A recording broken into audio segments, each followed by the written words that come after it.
Hi, my dear brilliant diamonds. Hi, my dear brilliant diamonds. In this video, we are going to discuss first bit of problem 2.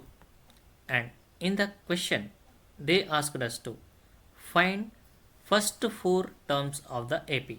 For that, they have given A, first term is equal to 10, D, common difference 10, they have given.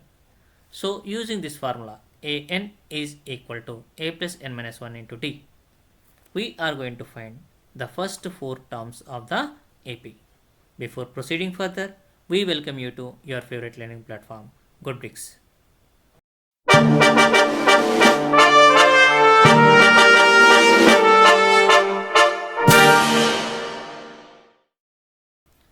Now our first term A is equal to 10, and to calculate second term we are going to use this formula.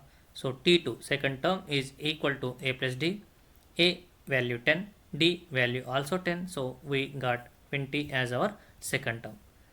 Third term A plus 2D is equal to 30, and fourth term A plus 3D is equal to 40.